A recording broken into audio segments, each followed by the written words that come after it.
अस्सलाम वालेकुम। मेरा नाम रमशा सुल्तान है। आपने देखा होगा कि बकरीद के मौके पर दुनिया भर में मुसलमान कुर्बानी करते हैं और आप सोचते होंगे कि ऐसा क्यों किया जाता है।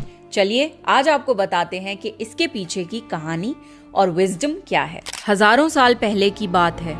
इब्राहीम अलैहिस्सलाम अल्लाह के नबी और पैगंबर थे।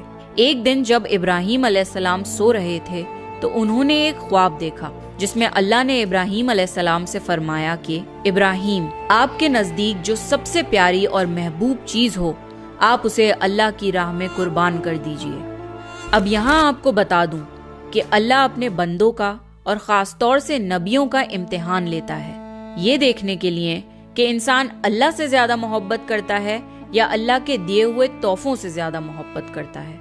नबी और पैगंबर के ख्वाब सच्चे होते थे। वो जो भी ख्वाब में देखते थे वो अल्लाह का हुक्म होता था। तो ये ख्वाब देखने के बाद इब्राहीम अलैहिस्सलाम ने अपने ऊँटों के जत्थे में से 100 ऊँट कुर्बान कर दिए। आज के ज़माने में ये 100 कीमती गाड़ियाँ सैक्रिफाइस करने के बराबर है। इब्राहीम अलैहिस्सलाम ने सोचा कि जो अल्लाह ने उन्हें हुक्म दिया था वो पूरा हो गया, पर जब रात को वो सोए तो उन्हें फिर से यही ख्वाब आया। इसलिए इब्राहीम अलैहिस्सलाम ने अगले दिन 200 ऊँट अल्लाह की राह में कुर्बान कर दिए। लेकिन अगली रात फिर से उन्हें वही ख्वाब आया जिसमें अल्लाह ने उनसे उनकी सबसे पसंदीदा चीज कुर्बान करने का हुक्म दिया। अब इब्राहीम अलैहिस्सलाम सोच में पड़ गए कि आखिर अल्लाह उनसे किस चीज की कुर्बानी चाहते हैं। फिर उन्होंने सोचा कि इस दुनिया में सबसे अजीज चीज मेरे लिए मेरा बेटा इस्माइल है। आपको बता दूं कि इब्राहीम अलैहिस्सलाम को पूरी जिंदगी दुआएं मांगने के बाद 80 साल की उम्र में औलाद हुई थी और वो थे उनके बेटे इस्माइल, जो उन्हें बहुत ज्यादा अजीज और महबूब थे। अब इब्राहीम अलैहिस्सलाम समझ चुके थे कि दरअसल अल्लाह ताला ने उनसे उनके बेटे की कुर्बानी मांगी है। अल्लाह ये देखना चाहता है कि इब्राहीम अलैहिस्सलाम अपने बेटे से ज्यादा मोहब्बत करते हैं या अल्लाह से। इब्राहीम अलैहिस्सलाम के लिए ये बहुत बड़ा इम्तिहान था। अगले दिन इब्राहीम अलैहिस्सलाम उठे और अपनी बीवी हाजरा को कहा कि हमारे बेटे इस्माइल को नहलाकर अच्छी तरह तैयार कर दीजिए।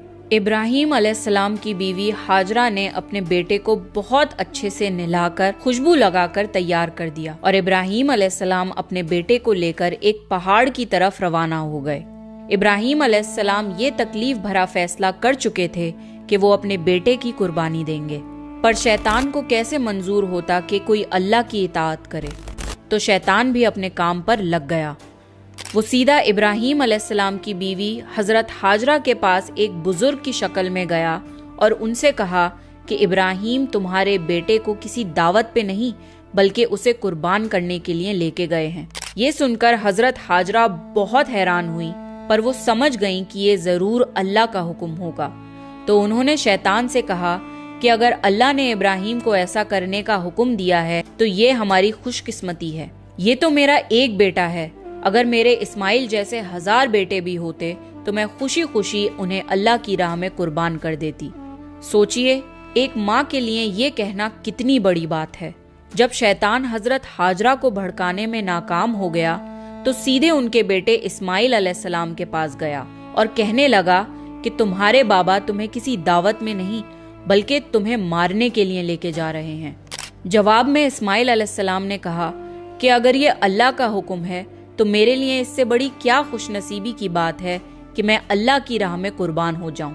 13 साल के बच्चे में इतनी समझ और बहादुरी होना कितनी बड़ी बात है। यहाँ भी जब शैतान नाकामयाब हो गया तो वो इब्राहीम अलैहिस्सलाम को भड़काने की कोशिश करने लगा कि तुम्हें ये बेटा इतनी मन्नतों से मिला है, अगर तुमने इसे कुर्बान कर दिया तो बुढ़ापे में तुम्हारा सहारा कौन बनेगा, और अगर अल्लाह ने ये कुर्बानी भी कबूल नहीं करी तो तुम्हारा कितना बड़ा नुकसान हो जाएगा। ऐसा मत करो। शैतान हर तरह से उन्हें बार बार बहकाने की कोशिश करता रहा और गुस्से में आके इब्राहीम अलैहिस्सलाम ने शैतान को पत्थर मारे। यही वजह है कि जब लोग हज पे जाते हैं तो शैतान को आज भी कंकड़ी मारते हैं और ये हज के अहम अरकानों में से एक है। शैतान के जाने के बाद इब्राहीम अलैहिस्सलाम ने अपने बेटे को सारी बात बताई तो इस्माइल अलैहिस्सलाम ने फरमाया कि बाबा, अगर ये अल्लाह का हुक्म है तो मुझे ये मंजूर है। आप बस मेरे हाथ पैर बांध दिए और अपनी आंखों पे पट्टी भी बांध लिए, ताकि आप जब मेरी गर्दन पर छुरी चलाएं तो आपको तकलीफ ना हो और आप ये करने से मुकर न जाएं। बस फिर इब्राहीम अलैहिस्सलाम ने अपने बेटे के हाथ पैर बांध दिए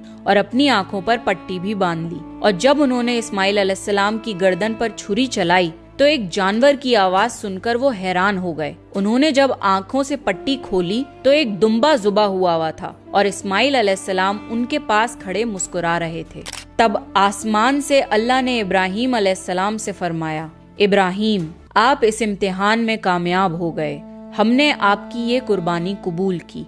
आपका ये इम्तिहान कयामत तक याद रखा जाएगा और आपकी इस सुन्नत को ईमान वाले लोग हर साल याद रखेंगे और हर साल अल्लाह की राह में कुर्बानी पेश करेंगे। इब्राहीम अलैहिस्सलाम की इस सुन्नत को अल्लाह ने आने वाली नस्लों के लिए इबरत बनाया और इसीलिए मुसलमान हर साल हज के मौके पर कुर्बानी करते हैं। बकरीद पर जो भी हलाल जानवर कुर्बान होते हैं उनके गोश्त को 3 हिस्सों में बांटा जाता है। पहला हिस्सा गरीबों और मिस्कीनों में बांटा जाता है, दूसरा हिस्सा रिश्तेदारों में दिया जाता है और तीसरा हिस्सा खुद अपने घर में रखा जाता है।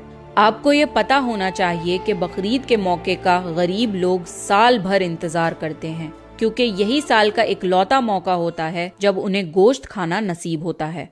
बकरीद का ये फेस्टिवल दुनिया भर में भुखमरी मिटाने का एक जरिया है and it's a part of Islamic faith to serve humanity and help others.